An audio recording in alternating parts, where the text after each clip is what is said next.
तो आपने देखा कि लॉटरी मेथड से किस तरह की पंजी प्रविष्टियां की जाती हैं, कैसे इनके क्रियात्मक प्रश्न होते हैं।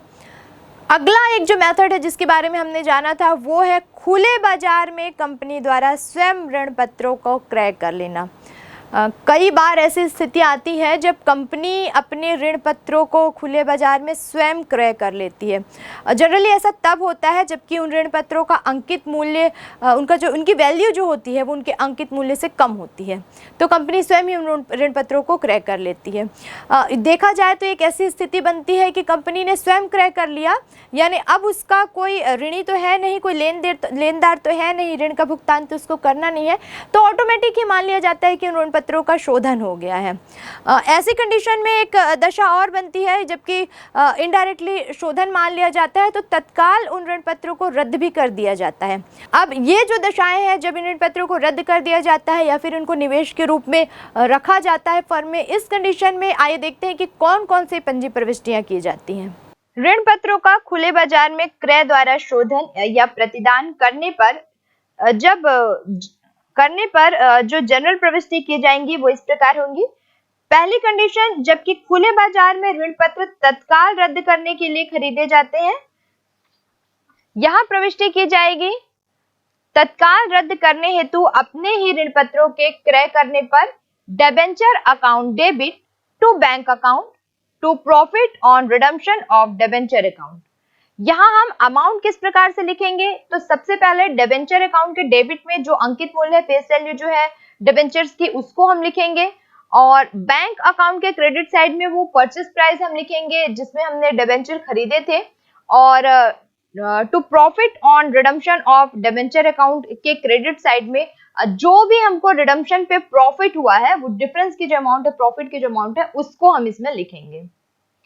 इसमें सेकंड कंडीशन बनती है शोधन पर लाभ का अंतरण करने पर। अगर रिडम्पशन करने पर प्रॉफिट हो रहा है और उसको हम लाभ का अगर हम अंतरण करते हैं कैपिटल रिजर्व अकाउंट में, तो इस कंडीशन में हमारी एंट्री होती है profit on redemption of debenture account debit to capital reserve account, और शोधन पर जो भी लाभ हुआ है, जो भी प्रॉफिट हुआ है रिडम्पशन पर, उसको हम इसके अंतर्गत लिखते हैं। दूसरी एक कंडीशन बनती है, जबकि ऋण पत्र शोधन आरक्षित खाते में लाभ का अंतरण किया जाए, तो इस कंडीशन में हम एंट्री करेंगे profit and loss appropriation account debit to debenture redemption reserve account, और इसके अंतर्गत हम उस राशि को लिखेंगे जो कि ऋण पत्रों के क्रय के समय जब हमने उनको परचेस किया था तो जो अमाउंट हमने चुकाई थी उसकी एंट्री हम यहाँ पर करेंगे। ये तो थी फर्स्ट कंडीशन, जबकि हमने देखा था कि खुले बाजार में ऋण पत्र तत्काल रद्द करने के लिए खरीदे जाते हैं। दूसरी कंडीशन ये है कि जब ऋण पत्र खुले बाजार में निवेश के उद्देश्य से खरीदे जाते हैं, तो जब ऋण पत्र खुले बाजार में निवेश के उद्देश्य से खरीदे जाते हैं तो पहली जो एंट्री हम करेंगे वो हमारी कंडीशन होगी कि जब अपने ही ऋण पत्र हम खरीदे, तो यहाँ पर एंट्री होगी own debentures account debit to bank account, और जो भी क्रय मूल्य होगा, जो परचेस की जो अमाउंट होगी, जितने में हमने ऋण पत्रों को खरीदा है, उसके अमाउंट से हम यहाँ पर एंट्री करेंगे। दूसरी जो एंट्री हम करेंगे वो अपने ही ऋण पत्रों को रद्द करने की करेंगे, यानी कि debenture account debit to on debenture account to profit on redemption of debenture account. अब यहाँ पर हम अमाउंट कौन से लिखेंगे, तो डिबेंचर अकाउंट के डेबिट साइड में हम फेस वैल्यू लिखेंगे, जो भी जितने भी ऋण पत्र रद्द किए गए हैं उनकी जो फेस वैल्यू है वो लिखेंगे हम। दूसरा जो हम एंट्री कर रहे हैं क्रेडिट साइड में टू ऑन डिबेंचर अकाउंट, इसमें हम उसकी कॉस्ट लिखेंगे, और तीसरा जो हमने क्रेडिट किया हुआ है to profit on redemption of debenture account, इसमें हम जो प्रॉफिट हमने कैलकुलेट किया है उसकी एंट्री करेंगे। तीसरी एक कंडीशन बनती है, जबकि रिडम्पशन पे प्रॉफिट जो होता है उसको हम ट्रांसफर करते हैं कैपिटल रिजर्व अकाउंट में, तो यहाँ पर हम एंट्री करते हैं profit on redemption of debenture account debit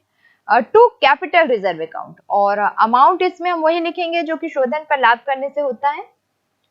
next जो कंडीशन बनती है वो है ऋण पत्र शोधन आरक्षित खाते में लाभ का जब हम अंतरण करते हैं, तो यहाँ पर हम एंट्री करते हैं profit and loss appropriation account debit to debenture redemption reserve account, और इस कंडीशन में जो अमाउंट हम लिखते हैं वो अमाउंट रहती है जो कि जब हमने ऋण पत्रों का क्रय किया, जब हमने उनको परचेस किया, तो जो अमाउंट हमने पे की थी उसकी एंट्री हम यहाँ पर करते हैं। कई बार ऐसी परिस्थितियां बनती है जब कंपनी अपने ऋण पत्रों को या तो नए अंशों में या नए ऋण पत्रों में संपरिवर्तित कर देती है। ऐसी दशा में ये जो ऋण पत्र होते हैं या तो नए अंश में परिवर्तित होते हैं या नए ऋण पत्र में परिवर्तित होते हैं, और इस कंडीशन में कंपनी को नए अंश या नए ऋण पत्र जारी करने होते हैं। हालांकि इसके संबंध में या निर्गमन के संबंध में कोई विशेष नियम फॉलो नहीं करते हैं हम। ये सम मूल्य पर, बट्टे पर, प्रीमियम पर निर्गमित किए जा सकते हैं, लेकिन बट्टे वाली दशा एक ऐसी दशा बनती है जबकि कंपनी को कुछ निश्चित, कुछ निर्धारित नियम फॉलो करने पड़ते हैं। तो आइए देखते हैं कि जब बट्टे के साथ निर्गमित किए जाते हैं अंश या ऋण पत्र, तो उस कंडीशन में क्या नया होता है और कौन से नियम फॉलो होते हैं और कौन कौन सी नई जनरल प्रविष्टियां की जाती हैं। बट्टे पर निर्गमित किए गए ऋण पत्रों के अंशों में संपरिवर्तन की स्थिति में निम्नलिखित बिंदु ध्यान देने योग्य हैं। क, ऋण पत्रों की परिपक्वता के पूर्ण संपरिवर्तन की स्थिति में या तो ऋण पत्रों के निर्गमन के समय वास्तविक रूप से प्राप्त शुद्ध धनराशि अर्थात बट्टा घटाकर प्राप्त धनराशि बराबर कम पूर्णता प्रदत्त अंश निर्गमित किए जा सकते हैं, या ऋण पत्रों के निर्गमन के समय वास्तविक रूप में प्राप्त शुद्ध धनराशि के अनुपातिक रूप में अधिक अंशतः प्रदत्त अंश निर्गमित किए जा सकते हैं। यदि ऐसा नहीं किया जाता तो यह माना जाएगा कि कंपनी ने कंपनी अधिनियम 1956 की धारा 79 के प्रावधानों का उल्लंघन किया है। दूसरा, ऋण पत्रों की परिपक्वता पर संपरिवर्तन की स्थिति में ऋण पत्रों को उनके अंकित मूल्य के आधार पर अंशों में संपरिवर्तित किया जा सकता है, और ऐसी स्थिति में कंपनी अधिनियम 1956 की धारा 79 के प्रावधानों का उल्लंघन नहीं माना जाता है। ऋण पत्रों का संपरिवर्तन द्वारा शोधन जब किया जाता है तो इसमें फर्स्ट कंडीशन में जबकि ऋण पत्रों के शोधन पर देय राशि का लेखा किया जाए, तो उस कंडीशन में जब हम पंजी प्रविष्टि करते हैं तो यहाँ हमको ध्यान रखना है कि ऐसे ऋण पत्र जो मूलतः बट्टे पर निर्गमित किए गए थे और सम मूल्य पर शोध्य थे, इनकी परिपक्वता यानी इनकी मैच्योरिटी के पूर्व जो अंशों में संपरिवर्तन की स्थिति जो रहती है उसकी एंट्री हम यहाँ पर करते हैं। तो यहाँ हमारी एंट्री होती है debenture account debit to discount on issue of debenture account to debenture holder account. अब अमाउंट किस प्रकार हम यहाँ पे लिखेंगे तो हमको ध्यान में रखना है कि डिबेंचर अकाउंट के डेबिट में जो भी अभी तक हम इसके जो रिडम्पशन हमारे शेयर है उसकी जो फेस वैल्यू है उसकी अमाउंट हम यहाँ पर लिखते हैं, और उसके बाद फिर डिस्काउंट अकाउंट जो हमने यहाँ पर discount on issue of debenture account credit किया है उसमें हम डिस्काउंट की जो अमाउंट है वो लिखते हैं, और फिर जो टू डिबेंचर होल्डर अकाउंट हमने लिखा है उसमें जो भी शुद्ध देय राशि होती है डिबेंचर होल्डर्स को उसकी एंट्री हम करते हैं। सेकेंड कंडीशन में ऐसे ऋण पत्र जो डिस्काउंट पर निर्गमित किए गए थे लेकिन उनका शोधन प्रीमियम पर होता है, और ये भी ध्यान रखना है कि परिपक्वता के पूर्व अंशों में संपरिवर्तन की स्थिति क्या है उसके अकॉर्डिंग हमको यहाँ पर एंट्री करनी है। ये एंट्री होगी debenture account debit premium on redemption of debenture account debit to loss on issue of debenture account to debenture holder account। Amount हमको कौन कौन सी लिखनी है, डिबेंचर अकाउंट के डेबिट साइड में हम जो इसकी नॉमिनल वैल्यू होगी, अंकित मूल्य जो होगा वो हम लिखेंगे। Debenture premium on redemption of debenture account के डेबिट में जो प्रीमियम की देय राशि होगी अमाउंट वो हम लिखेंगे। उसके बाद loss on issue of debenture account के क्रेडिट साइड में हम जब भी हमने निर्गमन जब किया तो उस पे जो हानि हुई, लॉस जो हुआ उसकी अमाउंट हम लिखेंगे, और फिर डिबेंचर होल्डर अकाउंट के क्रेडिट में जो भी नेट अमाउंट बचती है, शुद्ध देय राशि जो बचती है जो कि हमको ऋण पत्रधारियों को देना है उसकी अमाउंट हम यहाँ पर लिखेंगे। थर्ड कंडीशन, जबकि ऋण पत्रों के शोधन के अन्य स्थितियों में अन्य कई स्थितियां बनेंगी जिसमें पंजी प्रविष्टि की जाएंगी, यहाँ पर एंट्री होगी debenture account debit premium on redemption of debenture account debit to debenture holders account. अब यहाँ पर हमको अमाउंट लिखते समय ध्यान रखना है कि डिबेंचर अकाउंट के डेबिट में तो हमको फेस वैल्यू जो नॉमिनल वैल्यू इसकी होती है, अंकित मूल्य, वही हमको लिखना है। Premium on redemption of debenture account के डेबिट साइड में जो भी शोधन पर जो देय प्रीमियम है वो हमको लिखना है, और तीसरी जो एंट्री हमको यहाँ पर लिखनी है वो होगी टू डिबेंचर होल्डर अकाउंट के क्रेडिट साइड में, तो शोधन पे जो भी डिबेंचर होल्डर्स हैं उनको रिडम्पशन पे जो अमाउंट हमको पे करनी है वो अमाउंट हम यहाँ पे क्रेडिट साइड में लिखेंगे। ये तो थी फर्स्ट कंडीशन, जबकि ऋण पत्रों के शोधन पर देय राशि का लेखा करना हो। और सेकंड कंडीशन, जबकि नए अंश ऋण पत्रों के निर्गमन का लेखा करना हो। तो इस कंडीशन में जो फर्स्ट कंडीशन बनती है, फर्स्ट पॉइंट जो बनता है वो होगा कि यदि नए अंश या ऋण पत्र सम मूल्य पर निर्गमित किए जाएं। तो यहाँ हमारी एंट्री होगी debenture holder account debit to share capital account new debenture account. या फिर अगर शेयर है तो हम लिखेंगे टू शेयर कैपिटल अकाउंट, और अगर डिबेंचर है तो हम लिखेंगे न्यू डिबेंचर अकाउंट। अमाउंट हम किस प्रकार लिखेंगे यहाँ पर, तो डिबेंचर होल्डर अकाउंट के डेबिट साइड में हम वो अमाउंट लिखेंगे जो डिबेंचर होल्डर्स को दे होती है, अभी तक ड्यू हुई है, और क्रेडिट में फिर हम वो अमाउंट लिखेंगे जो उनकी फेस वैल्यू है, यानी जो फेस वैल्यू जितने का हम खरीदे रहते हैं उतनी ही अमाउंट उनको दे होती है, तो दोनों ही समान जो अमाउंट होगी वो डेबिट और क्रेडिट में आएगी। दूसरी कंडीशन, जबकि नए अंश या फिर ऋण पत्र प्रीमियम पर निर्गमित किए गए हों। तो इस कंडीशन में हम यहाँ पर एंट्री करेंगे debenture holder account debit to share capital account या फिर to new debenture account. Second, क्योंकि प्रीमियम भी है यहाँ पर, तो एक और यहाँ पर जुड़ जाएगा टू सिक्योरिटी प्रीमियम अकाउंट या फिर टू डिबेंचर प्रीमियम अकाउंट। यहाँ हम अमाउंट किस प्रकार लिखेंगे, तो डिबेंचर होल्डर अकाउंट के डेबिट में जो भी डिबेंचर होल्डर को देय राशि है वो हम लिखेंगे, जिसमें उनका जो फेस वैल्यू है वो और साथ में प्रीमियम भी शामिल होगा। दूसरा जो हम क्रेडिट में लिखेंगे टू शेयर कैपिटल, या फिर अगर डिबेंचर क्रेडिट हो रहा है तो वहां पर जो भी उनका मूल्य है जितने पे वो निर्गमित किए गए उसकी वैल्यू हम वहां पर लिखेंगे, और प्रीमियम अकाउंट के क्रेडिट साइड में जो हमने प्रीमियम कैलकुलेट किया है वो हम लिखेंगे। तीसरी कंडीशन बनती है यदि नए अंश या फिर ऋण पत्र बट्टे पर निर्गमित किए हुए तो क्या प्रविष्टि की जाएगी। तो यहाँ पर एंट्री होगी debenture holders account debit discount on issue of share या फिर debenture account debit to share capital account, या फिर डिबेंचर है तो न्यू डिबेंचर अकाउंट। एंट्री हमको ध्यान रखना है किस प्रकार से हम करेंगे। डिबेंचर होल्डर अकाउंट के डेबिट में जो डिबेंचर को देय राशि बन रही है, कैलकुलेट हो रही है, वो लिखेंगे। डिबेंचर या शेयर का जब हम डिस्काउंट के लिए जब हम डेबिट एंट्री करेंगे तो जो भी निर्गमन पर बट्टे की राशि इशू करते समय जो भी डिस्काउंट कैलकुलेट हो रहा है वो हम डेबिट में लिखेंगे, और क्रेडिट में जो हमने लिखा है टू शेयर कैपिटल या न्यू डिबेंचर अकाउंट, वहां पर जो उसकी फेस वैल्यू होगी जितने में वो निर्गमित हुआ है उसके अमाउंट को हम यहाँ पे लिखेंगे। निम्नलिखित व्यवहारों की जनरल प्रविष्टियां कीजिए। एक्स लिमिटेड ने 10% बट्टे पर निर्गमित किए 100 रुपए वाले 512% ऋण पत्रों का 100 रुपए वाले इक्विटी अंशों 9 रुपए प्रदत्त में सम परिवर्तन करके शोधन किया गया।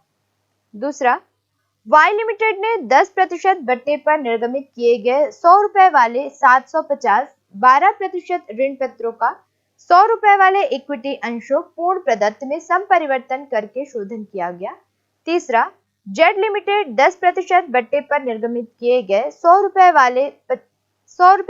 510% ऋण पत्रों का 100 रुपए वाले 12% ऋण पत्रों में सम परिवर्तन करके शोधन किया गया। 12% ऋण पत्रों को सम परिवर्तित करके शोधन किया गया। यहाँ पर जो सम परिवर्तित के आधार पर पंजी प्रविष्टियां की जाएगी उसके अकॉर्डिंग फर्स्ट कंडीशन में जब हम जनरल एंट्री करेंगे तो यहाँ हम देखते हैं कि 10% बट्टे पर निर्गमित ये अंश है, एक अंश 100 रुपए का है और टोटल 500 अंश है। तो यहाँ हमारी जो फर्स्ट एंट्री होगी वो हो जाएगी 12% debenture account debit to discount on issue of debenture account to debenture holder account being the amount due to debenture holder. तो सिंपल एंट्री होगी यहाँ पे 500 शेयर है हमारे पास, एक शेयर जो है वो 100 रुपीज का है तो 50,000 से इसकी एंट्री होगी, और क्योंकि इस पे 10% डिस्काउंट भी है तो 50,000 का 10% यानी कि 5,000 डिस्काउंट हो जाएगा, और बाकी जो बैलेंस अमाउंट बचती है 45,000 वो डिबेंचर होल्डर अकाउंट के क्रेडिट में आ जाएगी। सेकेंड, जब हम इसकी एंट्री करेंगे क्योंकि हमको यहाँ पर सम परिवर्तित करना है, डिबेंचर्स को कन्वर्सन करना है उसका, तो यहाँ हमारी एंट्री हो जाएगी debenture account debit to equity share capital. ये जो डिबेंचर है उनको हम इक्विटी शेयर में चेंज कर दे रहे हैं, और एक जो इक्विटी शेयर है वो 90 रुपीज का है, तो अब हमारे पास 500 शेयर है और इसको वन जो शेयर है वो 90 रुपीज का है, तो 500 इंटू 90 यानी कि 45,000 से हम इसकी एंट्री करेंगे और जनरल एंट्री हो जाएगी debenture holder account debit to equity share capital account. यहाँ हम नरेशन लिख सकते हैं, being the issue of 500 equity share of 100 rupees each at the rate of 90 paid up on conversion of 500 debenture. उसके बाद second जो हम एंट्री करेंगे उसमें हम देख रहे हैं कि यहाँ पर वाई लिमिटेड ने 10% बट्टे पर निर्गमित किए हैं। टोटल नंबर ऑफ शेयर है 750, 100 रुपीज का एक है और इसकी जब एंट्री करेंगे तो नॉर्मल फर्स्ट जो एंट्री होगी वो हो जाएगी 12% debenture account debit to discount on issue of debenture account to debenture holder account. तो टोटल जो इसकी अमाउंट है 750 शेयर होल्डर्स हैं, तो टोटल इसकी जो अमाउंट है 750 शेयर है, 100 रुपीज का एक है तो 75,000 हो गया। और डिस्काउंट इस पे हम अगर कैलकुलेट करते हैं तो 10% डिस्काउंट आ जाएगा जो कि 7,500 हो जाएगा और बैलेंस जो अमाउंट डिबेंचर होल्डर्स में ट्रांसफर होगी वो हो जाएगी 75,000 माइनस 7,500, 67,500 डिबेंचर होल्डर अकाउंट के क्रेडिट। नरेशन यहाँ हम लिख सकते हैं being the amount due to debenture holders. इसके बाद क्योंकि ये जो डिबेंचर है 12%, इनको हमको चेंज करना है इक्विटीज में और वो जो इक्विटी शेयर है वो 100 रुपीज का एक है। तो यहाँ पर क्योंकि टोटल जो हमारे पास शेयर है वो है 675, क्योंकि डिस्काउंट इनमें हमने माइनस कर दिया है तो टोटल क्योंकि बट्टे पर ये निर्गमित किए गए थे, क्योंकि पूर्ण प्रदत्त दिया गया है उस पर हमको इसको संपरिवर्तित करना है तो ऑलरेडी 10% डिस्काउंट उसमें था और अब हमको क्योंकि उसको 90 रुपीज में कन्वर्सेशन का करना है और कुल मिलाकर हम यहाँ पर देख रहे हैं कि हमारे पास 750 शेयर है। तो इसकी कैलकुलेशन हम यहाँ पर कर लेंगे। टोटल 750 शेयर्स को अगर हम 90 रुपीज में चेंज करते हैं तो यहाँ पर जो अमाउंट हमारी आएगी वो हो जाएगी 67,500।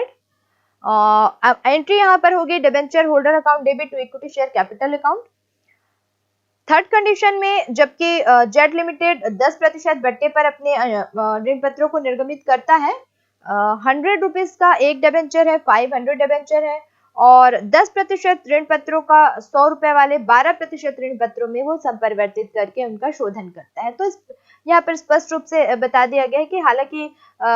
10% बट्टा कैलकुलेट किया गया था लेकिन अब जब वो संपरिवर्तित कर रहा है तो वो 100 रुपए वाले अंशों में कर रहा है। पूर्ण प्रदत्त अगर वो बोलता तो हम पहले जितना डिस्काउंट जैसे कि हमने सेकंड पॉइंट में किया था कट कर दिया था वैसे हम करते हैं, लेकिन यहाँ पर क्योंकि 100 रुपए की वैल्यू बता दी गई है तो उसके अकॉर्डिंग हम नॉर्मल जो एंट्री करते हैं उसी तरह से हमारी एंट्री होगी। तो यहाँ पर हमारी एंट्री हो जाएगी 10% डिबेंचर अकाउंट डेबिट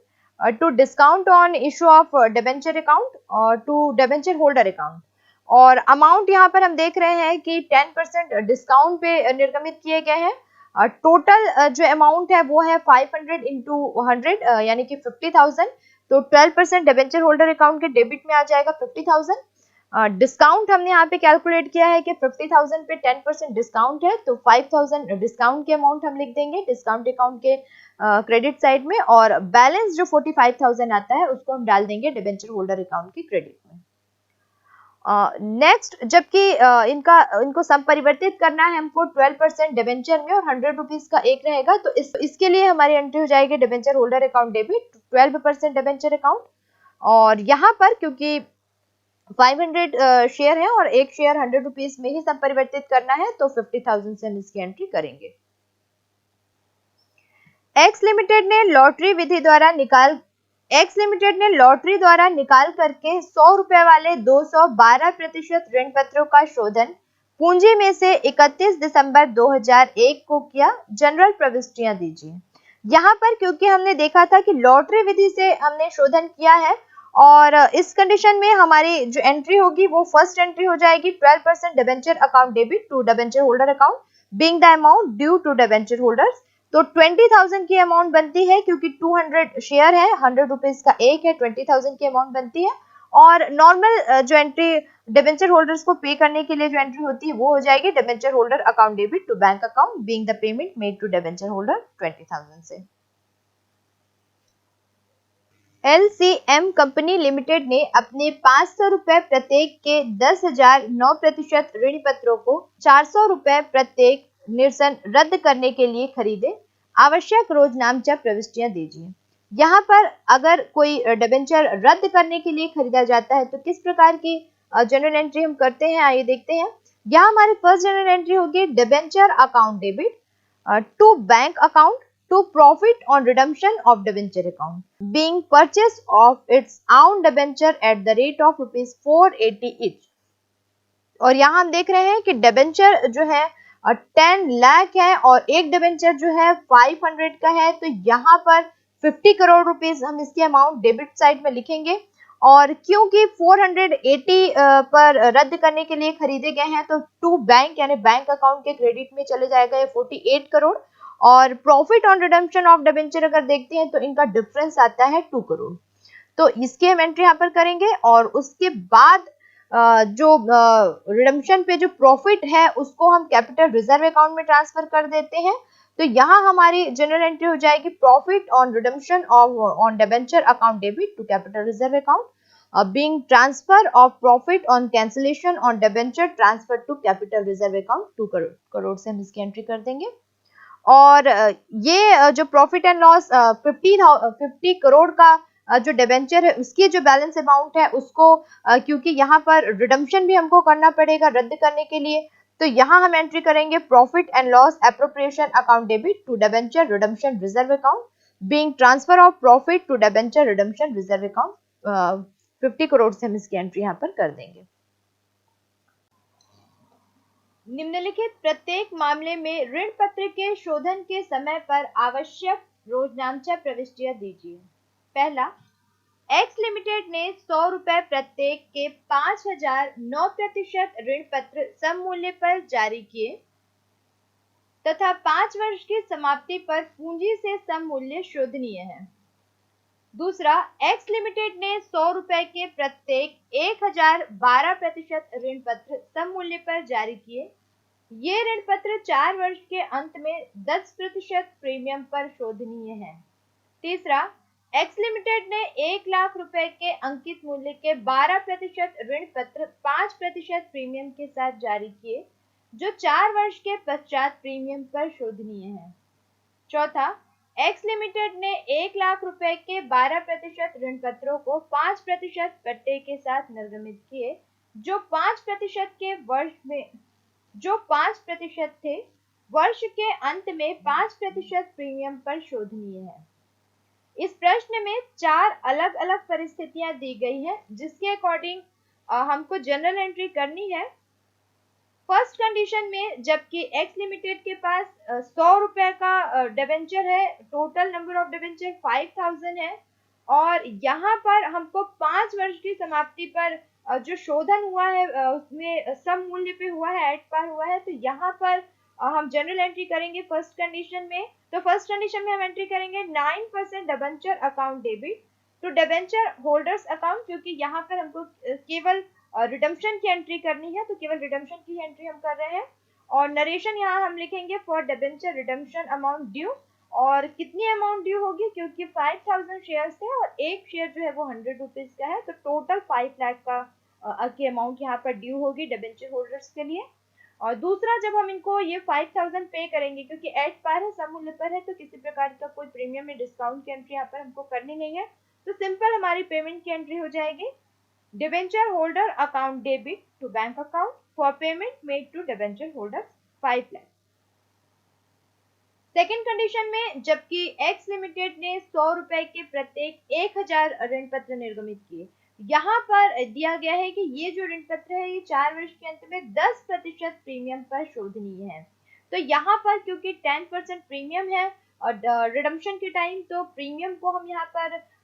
जब हम ड्यू की एंट्री करेंगे तो उसमें हम उसको दर्शाएंगे। तो यहाँ हमारी जनरल एंट्री हो जाएगी 12% डिबेंचर अकाउंट डेबिट